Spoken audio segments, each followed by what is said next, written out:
નમસ્કાર દર્શક મિત્રો, મારા લોકપ્રિય કાર્યક્રમ મારો અવાજ સાથે હું છું રોનક. આજે એક એવા મુદ્દાની ચર્ચા કરવી છે ને જનતાના મંતવ્યો જાણવા છે જે ગુજરાત અને ખાસ કરી અમદાવાદમાં ચર્ચાનો વિષય બન્યો છે.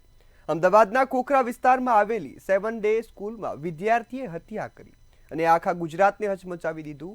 8મા ધોરણમાં ભણતા વિદ્યાર્થીએ 10મા ધોરણમાં વિદ્યાર્થી પર જીવલેણ હુમલો કર્યો અને સારવાર દરમિયાન આ વિદ્યાર્થીએ પોતાનો જીવ ગુમાવ્યો.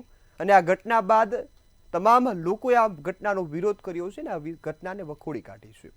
આ સાથે મહત્વની વાત એ છે કે આ ઘટના બાદ મહીસાગર ને ભુજમાં પણ હુમલાની ઘટના સામે આવી. મહીસાગરમાં ધોરણ 8માં વિદ્યાર્થીએ ચક્કાના ઘા મારી અને વિદ્યાર્થી પર હુમલો કર્યો હતો. તેમજ ભુજમાં પણ બીજી ઘટના બની, જ્યાં પણ વીડી હાઈસ્કૂલમાં આવી જ મારામારીની ઘટના બની અને વિદ્યાર્થીઓ ઘાયલ થયા, જેમાં 10 જેટલા વિદ્યાર્થીઓ મળી અને વિદ્યાર્થી પર પંચ અને કડાથી હુમલો કર્યો હતો. ત્યારે અહીં સવાલ એ ઊભો થઈ રહ્યો છે કે વિદ્યાર્થીઓ એટલી હદ સુધી હિંસા ક્યાંથી આવે છે? વિદ્યાર્થીઓ આ પ્રકારનું કૃત્ય કેમ કરે છે? તેમાં ક્રૂરતા કેમ વધી ગઈ છે? એના માટે દોષી કોણ છે? ત્યારે આ જ મુદ્દાને લઈ અમદાવાદની જનતાના મંતવ્યો જાણવા છે કે અમદાવાદની જનતા મુદ્દાને કઈ રીતે જોઈ રહી છે અને તેમના મંતવ્યો શું છે. 7 ડે સ્કૂલમાં એક વિદ્યાર્થીએ બીજા વિદ્યાર્થીની હત્યા કરી દીધી અને આ ઘટનાને લઈને આખા દેશભરમાં ચકચાર મચી ગયો છે, કારણ કે સ્કૂલના પ્રિમાઇસીસમાં આ પ્રમાણેની ઘટના ઘટી.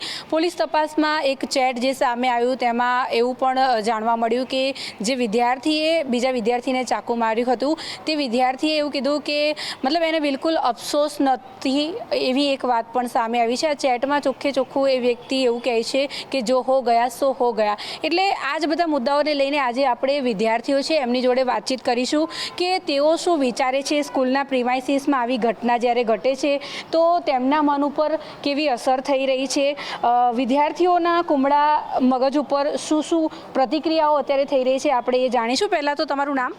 શ્રેયાંશી પંચાલ. શ્રેયાંશી, આ આખી જે ઘટના થઈ 7 ડે સ્કૂલમાં, એ ઘટનાને પહેલાં તો તું કઈ રીતે જોઈ રહી છે? આ ઘટના ખૂબ જ પેલી દુર્ઘટના જેવું કહી શકાય, કારણ કે આવી રીતે કોઈ પણ સ્કૂલમાં ચક્કુ કોઈ બી વિદ્યાર્થીને મારી દે તો એ દુર્ઘટના જેવું જ કહી શકાય. કારણ કે સ્કૂલમાં ધારદાર કે તીક્ષ્ણ ઓજારો ના લાવવા જોઈએ અને આવી રીતે કોઈને મારામારી પણ ના કરવી જોઈએ. હવે સ્કૂલ બેગની અંદર આવી રીતનું કોઈ હથિયાર લઈને આવે છે તો તમારા હિસાબથી હવેથી સ્કૂલ બેગની ચકાસણી થવી જોઈએ કે કેમ? સ્કૂલ બેગની ચકાસણી થવી જ જોઈએ, કારણ કે કોઈ પણ વિદ્યાર્થી આવી રીતે ચપ્પુ કે કઈ બી વસ્તુઓ ધારદાર વસ્તુઓ લાવે તો એ આમ સ્કૂલમાં એલાઉડ ના હોવી જોઈએ અને કોઈ બી લાવે તો તેની જોડેથી તે જપ્ત કરી લેવું જોઈએ. હવે તમારી પાસે આવીશ. તમારું નામ પહેલાં તો? શાહ કાવ્યા. કાવ્યા, આજે આખી ઘટના ઘટી, તમને એવું લાગે છે કે માતા પિતાએ પણ કંઈ ધ્યાન રાખવાની જરૂરત હતી કે બાળકનો કોઈની સાથે ઝઘડો થયો છે કે કેમ, અથવા તો સ્કૂલના શિક્ષકોએ પણ આની પર ધ્યાન આપવાની જરૂરત હતી? સૌ પ્રથમ તો માતા પિતાએ તેમની પર ધ્યાન આપવું જોઈએ, કારણ કે આખો દિવસ ઘરે હોય છે, શું કરે છે તેમને ખબર હોવી જોઈએ. એ કોઈની સાથે ઝઘડો કરીને આવે તો એમને બોલવા જોઈએ અને સમજાવવા જોઈએ, પણ આમાં તો કોઈને ખબર જ નથી. એટલે અને સ્કૂલમાં પણ ધ્યાન રાખવું જોઈએ કે કોઈ પણ ધારદાર કે વસ્તુ વાગી જાય તેવી લાવવી જોઈએ નહીં. હવે ઘણીવાર એવું થતું હોય કે સ્કૂલમાં કોઈ હોશિયાર વિદ્યાર્થી હોય અને કોઈ ઠોઠ વિદ્યાર્થી હોય, તો આ બંનેની વચ્ચે અમુક સ્કૂલો એવી હોય છે જે આમ ઓરમાયું વર્તન કરતી હોય છે.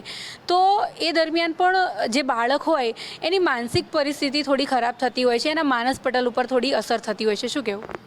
એમાં જે નબળું વિદ્યાર્થી હોય એવું વિચારે કે આ મારા કરતાં સારું છે, બધા એને બોલતા હોય એવું બધું એવું વિચારે અને એના મગજ પર અસર કરી જાય છે. એના લીધે તે કોઈ ખોટું પગલું ભરી લે છે. તમારું નામ? હંસિકા પઢિયાર. હંસિકા, આ ઘટના જે થઈ જેમાં એક વિદ્યાર્થીએ બીજા વિદ્યાર્થીને સ્કૂલના પ્રાંગણમાં જ તે છરી મારી દીધી, બરાબર, આને તું કઈ રીતે જોઈ રહી છે? આને હું એક ખરાબ હાદસા તરીકે જોઈ રહી છું, કારણ કે પહેલી વાત તો એ કે સ્કૂલમાં આવી રીતે ચપ્પુ કે કોઈ તીક્ષ્ણ વસ્તુ લઈ જાવી એ વસ્તુ પર સ્કૂલના કાયદાઓમાં આવતું જ નથી કે સ્કૂલમાં આવી રીતે કોઈ વસ્તુઓ લઈ જાવી. અને અમારા સ્કૂલમાં અગાઉથી આવી બધી સૂચનાઓ આપવામાં આવે જ છે કે સ્કૂલમાં આવા કોઈ સાધનો લાવવા નહીં, જેથી એક વ્યક્તિને બીજા વ્યક્તિનું નુકસાન થાય અને તેનાથી જાનહાનિ પણ થઈ શકે છે. જેવી રીતે અત્યારે એક સ્કૂલમાં થઈ ગઈ તેવી રીતે અમારી સ્કૂલમાં અગાઉથી જ આવી બધી સૂચનાઓ આપવામાં આવી છે અને રૂલ્સ રેગ્યુલેશન ફોલો કરાવવામાં આવે છે કે આવું કોઈ વસ્તુ ધારદાર લાવી નહીં અને આવી દુર્ઘટના ઉપર પગલું લેવું જોઈએ, કોઈ સખત પગલું લેવું જોઈએ. હવેથી કદાચ તમારી સ્કૂલ બેગનું ચેકિંગ આવે કે દરરોજ ચેક કરવામાં આવે તો તમને વિદ્યાર્થી તરીકે કેવું લાગશે? અમને એમ જોવા જઈએ તો અમને સારું પણ લાગશે અને ખરાબ પણ લાગશે, કારણ કે અત્યારે સોશિયલ મીડિયાના કારણે આ વાતાવરણ ઊભું થઈ રહ્યું છે, જેથી કોઈ એક માણસે બીજા આટલા નાના બાળકે અમારા જેટલા જાનહાનિ કરી દીધી છે. તો સ્કૂલ બેગની ચેકિંગ કરે અને રૂલ્સ સ્ટ્રિક્ટ બનાવે તો સારું છે. અને અમુક સ્કૂલમાં તો આવી રીતે રૂલ્સ રેગ્યુલેશન સ્ટ્રિક્ટ કરવા જોઈએ અને અમારી સ્કૂલમાં તો આમાં રૂલ્સનું પહેલેથી સ્ટ્રિક્ટ જ છે કે આવી વસ્તુ પર બેન છે, એટલે ચેકિંગ કરે તો સારું લાગશે. હવે ઘણીવાર સ્કૂલમાં કોઈ છોકરાનું બીજા છોકરા જોડે ઝઘડો થયો તે દરમિયાન તેનું વર્તન થોડું બદલાતું હોય છે, તો તમને એવું લાગે છે કે આ વસ્તુને લઈને શિક્ષકોએ પણ ધ્યાન આપવું જોઈએ? શિક્ષકોએ અમારી શાળામાં તો શિક્ષકો ધ્યાન આપે જ છે, પરંતુ જે આવી રીતે જે એક છોકરાએ બીજા છોકરાની જાન લઈ લીધી તેમાં પણ શિક્ષકોએ અંદર ઇન્વોલ્વ થવું જોઈએ અને એ બાળકના ઉદાહરણ પ્રમાણે આખી સ્કૂલમાં જેટલા પણ ભણતા હોય એ બધાને આવી રીતે સમજાવવા જોઈએ કે આવું કરવું નહીં અને આ કરવું એ આપણા સ્કૂલ રૂલ્સની અંદર આવતું જ નથી. હવે બેટા, આજે આખી ઘટના થઈ, બરાબર, એક વિદ્યાર્થીએ બીજા વિદ્યાર્થીને ચકુ મારી દીધું સ્કૂલમાં, તો આ વાતની તમારા મગજ ઉપર શું અસર થઈ રહી છે? મારા મગજ ઉપર એ અસર થઈ રહી છે કે આવું તો પહેલી વાત તો કે કરવું જ ના જોઈએ અને વિદ્યાર્થીને કોઈ ઝઘડો થયો હોય તો તેના ઉપર આટલી મોટી હાનિ તો ના કરવી જોઈએ. એવું બધું હોય તો એને શિક્ષકને જણાવવું જોઈએ, પણ આવી રીતે ધારદાર અણીદાર સાધનો લઈને આવવા અને કોઈને બી કીધા વગર એને જાનહાનિ કરી દીધી એ બહુ મોટી વાત છે. આવું તો એને ના જ કરવું જોઈએ. કદાચ કોઈ પ્રોબ્લેમ હોય તો શિક્ષકોને જણાવવું જોઈએ, પ્રિન્સિપલને કહેવું જોઈએ, આવી રીતે હાનિ ન કરવી જોઈએ. તમારા હિસાબથી ઘરમાં જે પરિવારના લોકો હોય છે એ લોકોએ પણ આમાં થોડું ધ્યાન રાખવાની જરૂર લાગે છે? હા, મને લાગે છે કે એના માતા પિતાએ એને પર પૂરતું ધ્યાન આપવું જોઈએ. એના છોકરાને એવું શીખવાડવું જોઈએ કે સ્કૂલમાં જઈને આવું બધું ના કરાય, કે કોઈ ઝઘડો થયો હોય તો બાળકની વાત સાંભળવી જોઈએ અને તેના પર સૂચનો આપવા જોઈએ કે તું સમજ, આવી રીતે ના કરાય, કે તારે સમજવું જોઈએ. તમારું શું માનવું છે? આજે ખૂન ખરાબા નાના છોકરાઓ શીખી રહ્યા છે, ક્યાંક ને ક્યાંક સોશિયલ મીડિયા આના માટે જિમ્મેદાર લાગે છે? હા, કારણ કે સોશિયલ મીડિયા પર આજના જમાનાના બધા બાળકો સોશિયલ મીડિયાનો ખૂબ વધારે પડતો ઉપયોગ કરે છે અને તે વધારે પડતા ઉપયોગથી તેમના મગજ પર અસર થાય છે અને આ બધી અસરો તેઓ વર્તવે છે અને તે પછી આ અસરનો ઉપયોગ કરે છે અને પછી આ રીતે જાનહાનિને બધું કરે છે. તમને એવું લાગે છે પેલી મારામારીવાળી જે ફિલ્મો ને બધું આવતું હોય એ બધું જોઈને છોકરાઓ શીખે છે? હા, એમાં ખૂન ખરાબા બધા થાય એટલે છોકરાઓ તો તરત શીખવાના જ છે અને એમાં હથિયારથી બી મારે જ છે તો છોકરાઓ ગમે તેથી તો બીજાને તો મારી જ શકશે.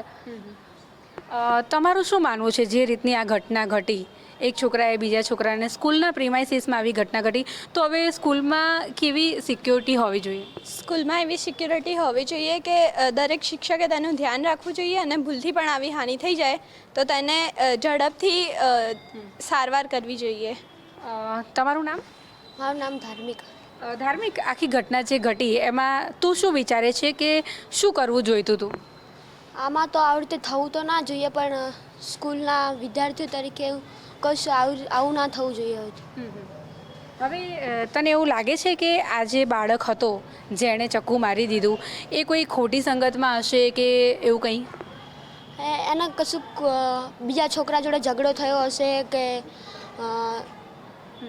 ઝઘડો થયો હોય તો તેને માર્યું હશે બીજા છોકરાને. તમારું નામ? ઠાકોર દક્ષ. દક્ષ, આ જે ઘટના ઘટી એને તું કેવી રીતે જોવે છે? તને આ ઘટના પછી શું લાગી રહ્યું છે? આ ઘટના તો સૌ પ્રથમ એક દુઃખદ ઘટના બની કહેવાય, કારણ કે 8મા ધોરણનો છોકરો તેને 10મા ધોરણના છોકરાને છરી મારીને મોતના ઘાટે ઉતાર્યો. આ ખૂબ જ દુઃખદ ઘટના કહેવાય, કારણ કે આ સ્કૂલના જે શિક્ષકો હોય તેમને પણ ધ્યાન ન આપ્યું અને માતા પિતા જે હતા તેમને પણ થોડુંક પણ ના વિચાર્યું કે મારો છોકરો આવી રીતે ખોટી સંગતમાં જઈ રહ્યો છે. તેથી આ ખૂબ જ દુઃખદ ઘટના કહેવાય. આપણે સ્કૂલના સંચાલકની જોડે પણ વાત કરવાનો પ્રયત્ન કરીશું. પ્રિન્સિપાલ સાહેબ, તમે 2 મિનિટ તમારી ફાળવો ખાલી. સર, સ્કૂલના પ્રિમાઇસીસમાં આટલી મોટી ઘટના ઘટી ગઈ, બરાબર, 7 ડે સ્કૂલમાં. તમે પ્રિન્સિપાલ છો, આટલા બધા બાળકો તમારા અંડર કામ કરતા હોય, ભણતા હોય, બરાબર, અને શૈક્ષણિક ધામ કહી શકાય આપણે આને. અને આ જગ્યાએ આવી ઘટનાને પહેલાં તમે કઈ રીતે જોઈ રહ્યા છો અને હવેથી તમે કેવી કેવી સાવધાની તમારી સ્કૂલમાં રાખવાના છો? આ ખૂબ જ દુઃખદ ઘટના બની છે, કારણ કે દરેક પેરેન્ટ સારું શિક્ષણ મળે તે ઈચ્છતા હોય છે, પણ સાથે બાળકની સલામતી અને સુસંસ્કાર મળે તે પણ ઈચ્છતા હોય છે. એટલે આવી ઘટના ન બને તે માટે અમે બધા જ પગલાં લઈએ છીએ અને બાળકનું શિસ્ત, સલામતી, શિક્ષણ સારું મળે, એનું હિત ન જોખમાય તે માટે અમે બધા પ્રયત્ન કરતા હોઈએ છીએ. ચોક્કસથી. તો અત્યારે હાલ આપણે સ્કૂલમાં નાના નાના જે ભૂલકા છે તેમની પ્રતિક્રિયા લીધી, સાથે જ અહીંના જે પ્રિન્સિપલ છે તેમની પ્રતિક્રિયા લીધી, અને દરેક વ્યક્તિનું એક જ કહેવાનું છે કે સ્કૂલના પ્રિમાઇસીસમાં આ પ્રમાણેની ઘટના ના ઘટવી જોઈએ, અને સ્કૂલમાં પણ હવે આચાર્ય હોય તે લોકો પણ હવેથી સાવધાનીના ભાગરૂપે સ્કૂલમાં જે કહી શકાય કે સાવચેતી રાખવા માટે થઈને ખાસ કરીને હવે તો વિદ્યાર્થીઓમાં પણ આ વસ્તુ જે થઈ છે તેને લઈને અવેરનેસ ફેલાવી રહ્યા છે, અને સ્કૂલના પ્રાંગણમાં કોઈ પણ વિદ્યાર્થી એકબીજા સાથે મારામારી ના કરે અને શાંતિ જાળવે તે માટે થઈને દરેક સ્કૂલોમાં હવે પ્રયત્નો જે છે તે શરૂ કરી દેવાયા છે. કેમેરા પર્સન કેતન શ્રીમાળી સાથે અનિતા પરમાર, મંતવ્ય ન્યૂઝ, અમદાવાદ. ત્યારે આજ મુદ્દે વડોદરાની જનતા શું કહી રહી છે, આવો સાંભળીએ. 7th ડે સ્કૂલના વિદ્યાર્થીએ સહપાઠીને ચાકુનો હુમલો કરી અને મોતે નિપજાવી દીધો. ગૌરવંતી ગુજરાતમાં આ બહુ મોટી ગંભીર ઘટના પ્રથમ વખત બની છે, અને ભારતના ઇતિહાસની વાત કરીએ, રામાયણ કે મહાભારતમાં પણ ક્યાંય આવા ગુનાનું વર્ણન નથી. ત્યારે ગુજરાત સરકારના શિક્ષણ મંત્રીએ શાળાને તાકીદ કરી છે કે આવી માનસિક વિકૃતિ બાળકોમાં કેમ આવે છે એ શિક્ષકોએ જોવું જોઈએ. પરંતુ સવાલ, આ જે કૃત્ય થયું છે, આ જે ઘટના થઈ છે, એ સમાજને હચમચાવી દે, સમાજ માટે પણ આ ગંભીર પ્રશ્ન છે. આપણે પ્રથમ એક શિક્ષિકા એટલે પ્રોફેસર મેડમ સાથે વાત કરીશું. બેન, શું કહેશો? ભારતની સંસ્કૃતિમાં આ ઘટના પહેલી વાર કહેવાય કે કુમળા વયની બાળકે કોઈનું મૃત્યુ કર્યું હોય. ખરેખર આ આપણા સંસ્કૃતિમાં નથી, અને આ ઘટના બહુ જ ક્રિટિકલ કહેવાય કે આપણા આટલી નાની ઉંમરના છોકરાઓ હોય આવી હદ સુધી વિચારી શકે. દેટ ઇઝ આપણે રેટ્રોસ્પેક્ટ કરવાનું અહીંયા સવાલ આવી ગયું છે. તો આ આપણે એવું વિચારી શકીએ કે આનું મૂળ ક્યાંથી, આ છોકરાઓ આવી રીતે વિચાર ક્યાં સુધી? છોકરાઓ જ્યારે સ્કૂલમાં જાય એના પહેલા તો એ લોકો ઘરમાં એ લોકોનું પરવરિશ થાય, એ લોકોના ફેમિલીમાં એ લોકોનું પરવરિશ થાય. તો આપણે ખરેખર first socialisation begins from the family. તો હું એક એક્ઝામ્પલ લઈશ કે જ્યારે આપણે છોકરાઓ નાના હોય ને ત્યારે આપણે જ્યારે છોકરાઓ આમ પડી જતા હોઈએ કે કાં તો આપણે સ્કૂલમાંથી કોઈકની શું કહેવાય કે પેન્સિલ કે રબર કે કોઈ કામ લઈને આવતું હોય, તો એઝ અ પેરેન્ટ્સ આપણની રિસ્પોન્સિબિલિટી હોવી જોઈએ કે તમે જે વસ્તુ તમારા છોકરાઓએ ના આપી હોય એ તમારા છોકરાઓના બેગમાં મળે કે કંઈક હોય, તો એઝ અ પેરેન્ટ્સ તમારી રિસ્પોન્સિબિલિટી હોવી જોઈએ કે તમારા બાળકને સમજાવો કે આ તમારા પાસે કંઈથી આવી. સો આ બહુ જ નાની બાબત છે, પણ અહીંથી છોકરાઓ જૂઠું બોલવાનું શીખે છે, અહીંથી છોકરાઓ બીજાને મારવાનું શીખે છે. પિયર ઇન્ફ્લુઅન્સ જેને કહેવાય એ બધું અહીંયાથી શરૂઆત થાય છે. એટલે ઇટ સ્ટાર્ટ્સ ફ્રોમ ફેમિલી, અને દેન 25 શિક્ષિકાઓ છોકરાઓ જ્યારે 6 વર્ષના થાય, 6.5 વર્ષના ત્યારે આપણે સ્કૂલમાં પ્રવેશ આપવામાં આવે છે. તો હવે શિક્ષકો પાસે બી રિસ્પોન્સિબિલિટી તો ખરી, પણ સૌથી પહેલા તો વાલીઓની, ઘરવાળાની જિમ્મેદારી. એવું ઘરમાં એને જોયું હશે અથવા તો ઘરની આજુબાજુ એને એવું કશું જોયું હશે, યા તો ફિર સોશિયલ મીડિયા છે એની પર એને એવું કશું જોયું હશે, જેના લીધે એના મનમાં બી એવું આવ્યું કે આટલા નાના ઝઘડા પર એને ડાયરેક્ટ ચાકુ મારી દીધો.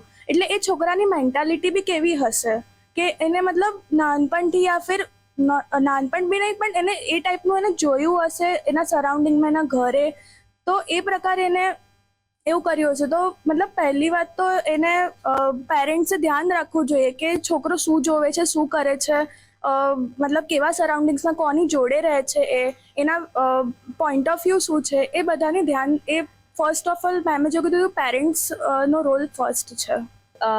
શરૂઆત આપણે અગર કરીએ તો બાળકે ઘરમાં જે જોયું હોય યા તો પછી એના સરાઉન્ડિંગ્સમાં જોયું હોય એ આવે. બીજું કે કેવી સંગતમાં રહે છે બાળક, કોની સંગત કરે છે, કેવા મતલબ એના ફ્રેન્ડ્સ કઈ ટાઈપના છે, એ લોકો કેવું વિચારે છે, એ લોકો પોતાની ફિલિંગ્સ એક્સપ્રેસ કરી શકે છે, તો બાળક એ જ શીખશે કે અગર હું મારું આ વાત કોઈને કહીશ તો કોઈ મને સામેથી બોલશે તો બીજી વારે વાત કહે નહીં. તો એક વસ્તુ એ છે મારા મતે કે અગર તમારું બાળક કંઈ કહે છે તો એને એક્સેપ્ટ કરો કે હા આવું થયું તારી સાથે, તો એ બીજી વાર તમારે કહેતા ગભરાશે નહીં. એટલું શાળા ને શિક્ષકો કંઈ ના કરી શકે. જો તમે આ બિહેવિયર સ્કૂલમાં કે બાળકોના બેગ ચેક કરાવો, એમના પર વધારે ભાર આપો, તો એમની એક માનસિકતા પર અસર થશે કે અમે શું ગુનેગાર છે તો અમારી સાથે આવું વર્તન થઈ રહ્યું છે. અને એક શાળા સાથે એક સમાજમાં જે પ્રમાણેનું ફિલ્મો ને OTT પર પ્રસારણ થઈ રહ્યું છે ફિલ્મોનું, કે જેમાં વાયલેન્સ અને વાયલન્ટ કેરેક્ટરને વધારે ગ્લોરીફાઈ કરી રહ્યા છે. તો મે બી એક આપણે એવું કરી શકીએ કે સરકારશ્રીએ આ વસ્તુ પર રિસ્ટ્રિક્શન કરવું જોઈએ કે તમે રૂલ્સ લાવવા જોઈએ કે તમે વાયલન્સ પર તમે કેટલું બતાવી શકો, કેટલું ના બતાવી શકો, જેથી કે કુમળા વયની બાળકોની માનસિકતા પર અસર ના થાય. જનરલી નાના છોકરાઓ છે એ કોઈ પણ કાર્ય કરે તો એ ક્યાંથી શીખતા હોય છે? એ એના આજુબાજુના વાતાવરણ પરથી, આજુબાજુનું જોઈને, અને ઘરમાં એમનું માતા પિતાનું એ બાળક સાથે કેવું વર્તન છે એના ઉપર ડિપેન્ડ કરે છે. એટલે બાળક શું જોવે છે એના ઉપર મેટર કરે છે. અને ત્યારબાદ અત્યારની આપણા દેશમાં જે પ્રકારની મૂવીઝ ચાલે છે જેમાં ખૂબ વાયલન્સ બતાવવામાં આવે છે, એટલે બાળકને આ બધું કરવું એક સહજ લાગે છે કે ભાઈ આપણે કરી શકીએ છીએ. છોકરાઓની બી ભૂલ નથી જેટલી એમના એન્વાયરમેન્ટની ભૂલ છે. અગર એન્વાયરમેન્ટને જોવા જઈએ તો આનો એક ઉપાય એ હોઈ શકે કે આપણે કાઉન્સેલિંગ પ્રમોટ કરવી જોઈએ. Being a social worker, I think કે સ્કૂલ સોશિયલ વર્કિંગની જે પ્રેક્ટિસ હોય છે એ બધી સ્કૂલને એડોપ્ટ કરવી જોઈએ. જેમ કે સ્કૂલમાં એ લોકો કાઉન્સેલિંગને પ્રમોટ કરશે કે એમનું માઇન્ડસેટ, કે એ લોકો શું વિચારે છે એ એમને ખબર પડશે તો એક ટીચરને કહેશે, અને કોઈ ટીચર છે એમને ગાઈડ કરશે આગળ. તો અગર એ પર્સપેક્ટિવ શેર થશે ત્યારે જ એનો આઉટકમ એક સારો કે એમને ગાઈડ કરશે કોઈ. તો આઈ થિંક કે કાઉન્સેલિંગ શુડ બી પ્રમોટેડ. જવાબદાર નથી આમાં એનું જે ફ્રેન્ડ સર્કલ છે, કયા પ્રકારનું કન્ટેન્ટ જોઈ રહ્યો છે. જેમ કે હમણાં બોલિવૂડમાં અને OTTમાં હિંસક ફિલ્મોનું વધારે છે, જેમ કે એનિમલ છે, મિર્ઝાપુર, એમાંથી લોકો વધારે ઇન્ફ્લુઅન્સ થઈ રહ્યા છે. અને જેમ આગળ બધાએ વાત કરી કે જેમ કે વાયલેન્ટ વિડીયો ગેમ્સ, PUBG છે, COD છે, એના પૂરતું આ બધે ઘણા બધા કેસ વધી રહ્યા છે. જેમ કે એક કિસ્સો એવો આવેલો કે એક છોકરા આખી ફેમિલીને જ ગેમ રમવાની ના પાડી, આખી ફેમિલીને જ સર્ફ કરી દીધી. એમાં મેઇન કારણ એનું કે કયા ટાઈપનું કન્ટેન્ટ જોઈ રહ્યો છે, કેવું એનું ફ્રેન્ડ સર્કલ છે, એ બધું પેરેન્ટ્સને તો જોવું જ જોઈએ. અને એકચ્યુઅલી એનું જે સરાઉન્ડિંગ કેવું છે એ પણ જોવું જ જોઈએ મારા હિસાબથી. આપણે અન્ય વિદ્યાર્થીને પૂછી લઈએ, ગંભીર સમસ્યા સમાજ માટે શું કહેશો? આમાં જેમ કે ખરેખર બધાએ કીધું કે વિદ્યાર્થી સિવાય એના પરિવારજનોની અને બીજા એના જે ફ્રેન્ડ્સ હોય છે, તો પેરેન્ટ્સને ઇક્વલી ઇન્વોલ્વ રહેવું જરૂરી છે. એક વિદ્યાર્થીના સ્કૂલિંગમાં કે ટ્યુશન જાય છે, બહાર રમવા બી જાય છે, ફોનમાં બી જે વસ્તુઓ યુઝ કરે છે, એમાં ફૂલફિલિંગ પેરેન્ટ્સનો રોલ હોવો જોઈએ કે એ કેટલા ટાઈમમાં શું જોવે છે, કેવો કન્ટેન્ટ જોવે છે, ગેમ રમે છે તો કઈ રીતના રમે છે, એ બધામાં સ્ટુડન્ટ્સ જોડે જોડે ટીચર્સ અને પેરેન્ટ્સ એ આખી એક સરાઉન્ડિંગ ક્રિએટ કરે છે જે બધા ઇક્વલી રિસ્પોન્સિબલ રહે છે એકબીજા માટે. આ હતા સોશિયલ વર્કના પ્રોફેસર અને વિદ્યાર્થીઓના મંતવ્ય. ખરેખર ભારતીય સંસ્કૃતિમાં તો રામાયણ, મહાભારત અને ગીતામાં તમામ સમસ્યાનું સમાધાન છે. અને મહાભારત, રામાયણમાં તમે જુઓ તો દરેક ગુના થયા વર્તમાન કાળમાં થઈ રહ્યા છે તે ક્યાંક ને ક્યાંક વેદ વ્યાસજી દ્વારા લખવામાં આવ્યા છે. પરંતુ રામાયણ કે મહાભારતમાં ક્યાંય જગ્યાએ નાના બાળકે અન્ય નાના બાળકની હત્યા કરી હોય એવું નથી. આની પાછળ જવાબદાર ઠેરવી શકાય તો ભારતની સંસ્કૃતિ પર જે હુમલો કરી રહી છે વેસ્ટર્ન કલ્ચર, વિદેશી કલ્ચર જે ભારતીય સંસ્કૃતિ પર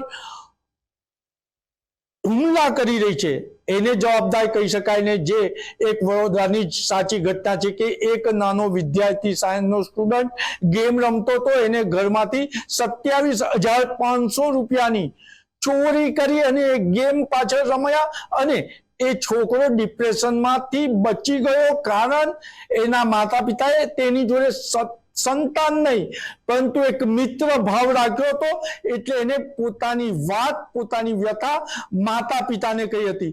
એટલે ભારતીય સમાજે હવે જાગી જવાની જરૂર છે, નહીં તો ક્યાંક ને ક્યાંક ભારતીય સંસ્કૃતિની સાથે સાથે ભારતનું ભવિષ્ય પણ અવળા રસ્તે જતું રહેશે. કેમેરામેન મિલિંદ મેલે સાથે નિલેશ બ્રહ્મભટ્ટ, મંતવ્ય news Vadodara.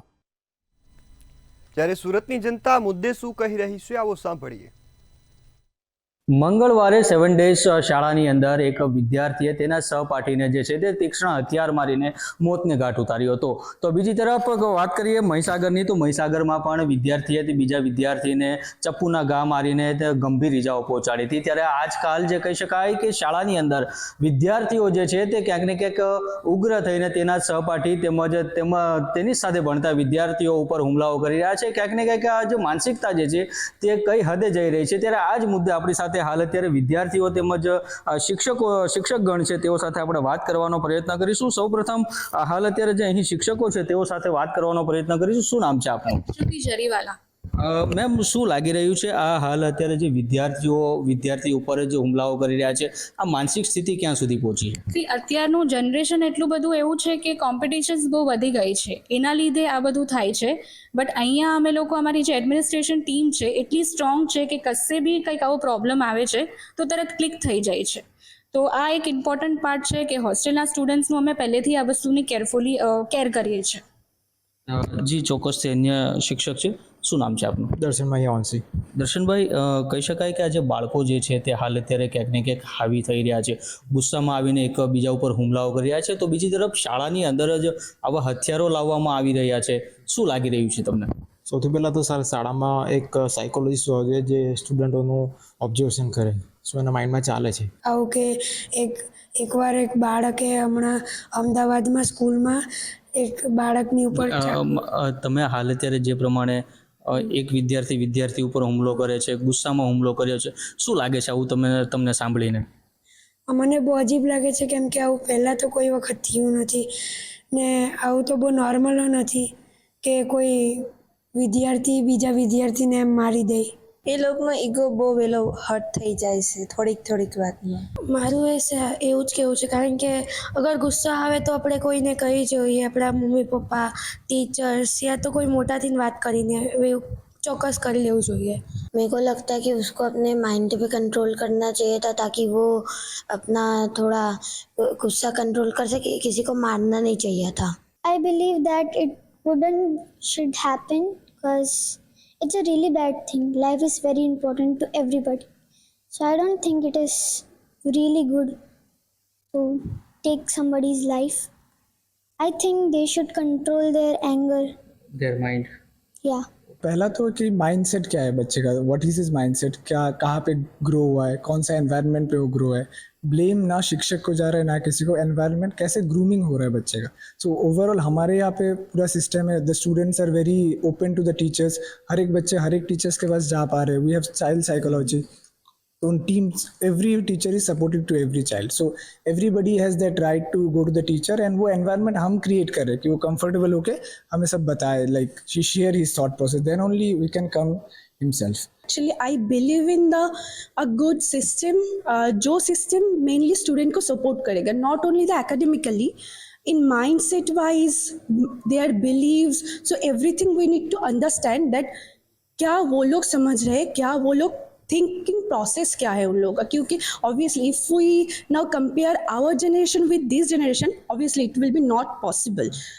First of all तो हमें बच्चों को सुनना चाहिए. बच्चों को हम सुनेंगे तो वो हमारे पास आकर के बोलेंगे. आजकल पेरेंट्स या फिर कुछ भी, हमें बच्चों को कम से कम एटलीस्ट टाइम देना चाहिए कि वो हमारे पास आके चीज़ें शेयर कर सके. जब तक हम उन्हें सुनेंगे नहीं, जब तक वो हमारे पास आएंगे नहीं. हमें उनको लाइक हम फ़ोन चला रहे हैं, हाँ बोलो क्या हुआ, नहीं. We have to be like, हमें अपना पर्सनल टाइम निकाल के उनके पास बैठना है, उन्हें सुनना है, समझना है और उन्हें सही गाइडलाइन देनी है.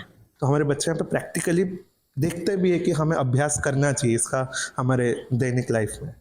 ચોક્કસથી કહી શકાય કે હાલ જે આજે શિક્ષકો છે તેમજ બાળકો જે છે તેઓ પણ ક્યાંક ને ક્યાંક પોતાના મંતવ્ય રજૂ કરી રહ્યા હતા. તો બીજી તરફ હાલ અત્યારે આ શાળાની અંદર જે છે તે ગીતાના પાઠો ભણાવવામાં આવી રહ્યા છે, ત્યારે શિક્ષક પણ કહી રહ્યા છે કે ક્યાંક ને ક્યાંક બાળકને આધ્યાત્મિક તરફ પણ વાળવું ખૂબ જ જરૂરી છે.